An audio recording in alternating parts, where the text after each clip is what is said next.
দিনটা ছিল 25 ডিসেম্বর, আমাদের সকলের প্রিয় বড়দিন।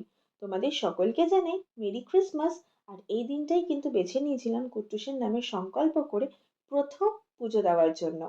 আর এরই মধ্যে কুট্টুসের 18 মাস কমপ্লিট হয়ে যাওয়াতে ওর কিন্তু প্রথম চুল আমি ফেলে দিয়েছি, তোমরা সেটা ভিডিও দেখে বুঝতেই পেরেছো। আর এরপরে মা বাবা হিসেবে আমাদের প্রধান কর্তব্য ছিল কুট্টুসের নামে প্রথম সংকল্প করে পুজো দেওয়া।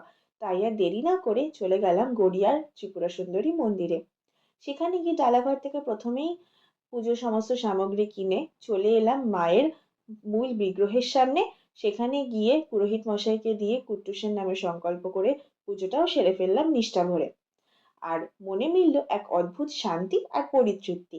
সেখানে গিয়ে দেখা মিলল এক ছোট্ট বাছুর ছানা, যে কিনা খুব সুন্দরভাবে রোদ পোহাচ্ছিল।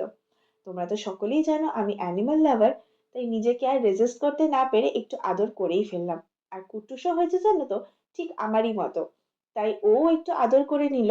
তারপর সবাই মিলে একটু মন্দিরের প্রাঙ্গণটা যেটা আছে সেটা একটু ভালো মতো ঘুরে নিলাম।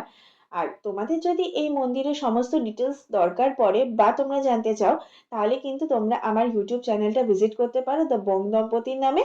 আর সেখানে গিয়ে সমস্ত ইনফরমেশন তোমরা সার্চ করে পেয়ে যাবে। আর এরপরে চলে গেলাম মিয়ামোড়ে, কেক কিনে চলে এলাম বাড়িতে। টাটা।